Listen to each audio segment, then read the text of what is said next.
The Gothic Remake is arriving on June 5th, and it's about to give a lot of modern players a massive culture shock.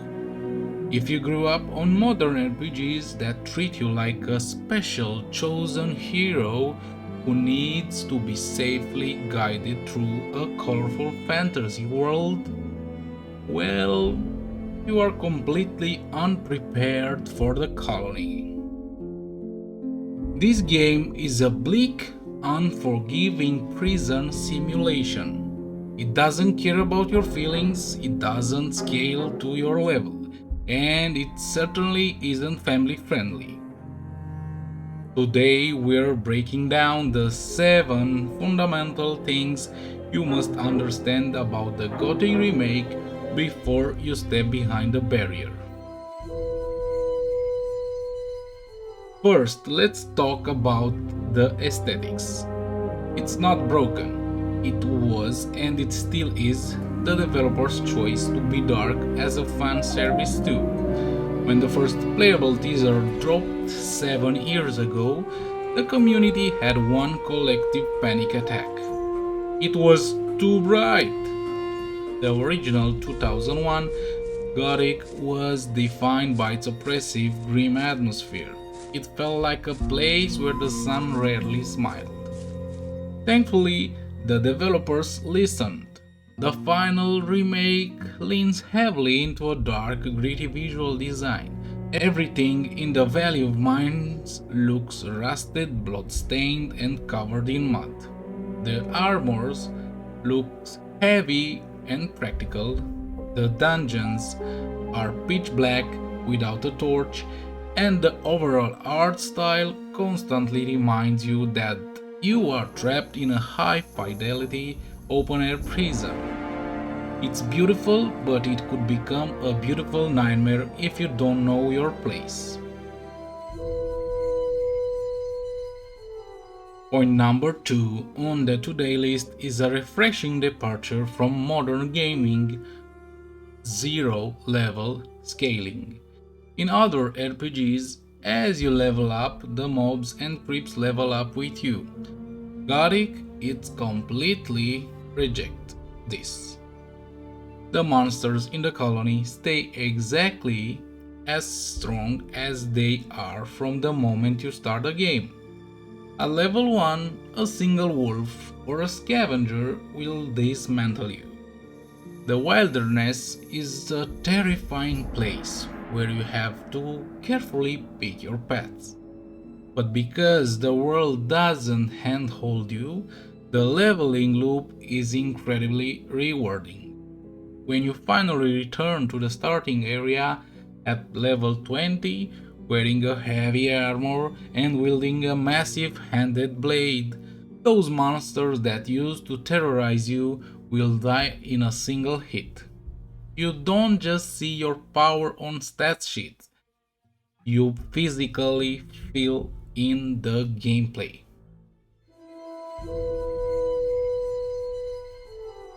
If you're addicted to following a dotted line on a minimap, prepare for withdrawal. The developers have strictly confirmed that the remake will not feature a minimap, just like the original. If you want a map of the colony, you have to buy it, steal it, or find it in the world. And even if you open it, it won't show a magical little "you are here" arrow unless you understand your surroundings. You navigate by landmarks, the old ruins, the riverways, the high wooden walls, and the high tower of the old camp. If an NPC tells you go south or go through the northern gate, you better look at the sun in the sky or watch close to the terrain, because the UI isn't going to save you.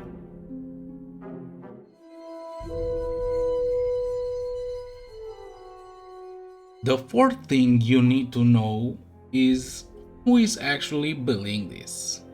This remake is not made by the original creators, Piranha Bytes. It is being developed by a completely new studio under the THQ Nordic, called Alchemia Interactive. Naturally, veterans were terrified. Can a new team capture that highly specific, cynical Euro-Jank charm? But over the last few years, Alchemia has proven that they aren't just making a cash grab. They are hardcore fans themselves. They brought back key people, including the legendary original composer Kai Rosenkrantz, to reimagine the iconic original soundtrack and write new compositions, and Matthias Filler, one of the original game's developers. He is assisting the team to improve story flow, resolve logical errors, and expand quest options. All that to ensure the soul of the game remains intact.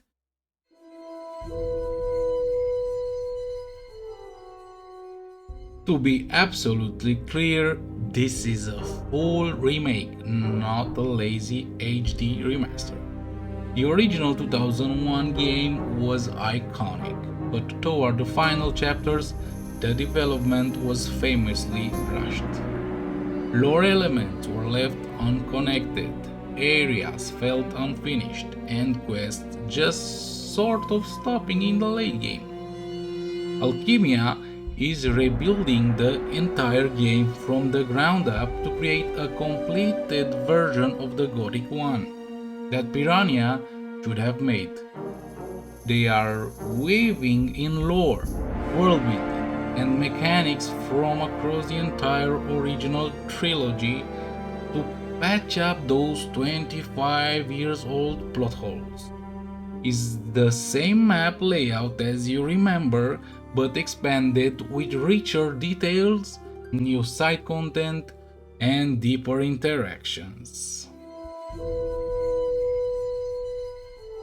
Let's talk about the soul of Gothic, the grit, and yes, the historical jank. While Alchemia Interactive has modernized the controls so you don't have to play with just a keyboard like it's 2001, they have deliberately kept the roughness of the colony. People will talk back to you, guard interaction are tense. If you draw a weapon in a crowded area, people won't stand there. They will pull out their own blades and beat you unconscious. To rob your ore, of course. The game handles you with iron fists. Don't fight the systems, adapt to them. Learn how to cheese through monsters using the environment. Learn when to run away and treat the world like a real survival situation. Save a lot because you will die a lot.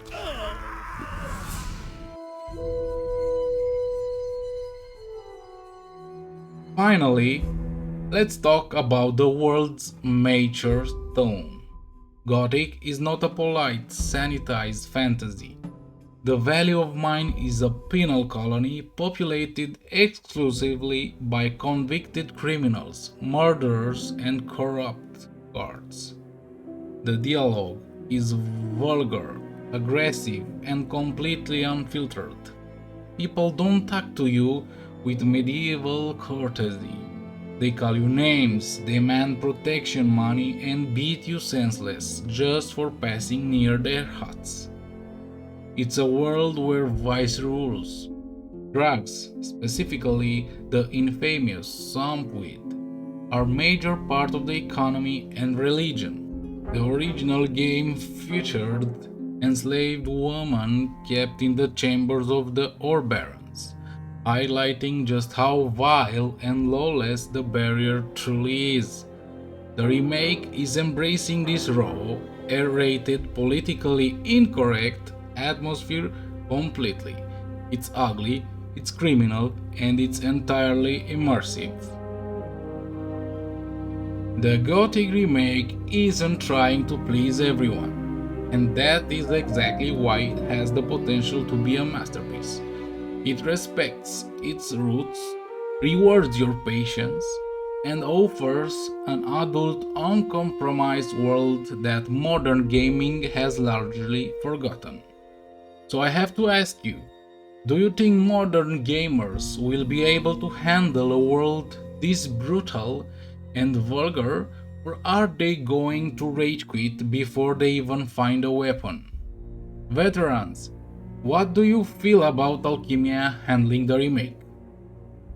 Drop your thoughts in the comments below, hit that subscribe button for full coverage leading up the June 5th launch, and as we say in the Brotherhood, may the sleeper protect you.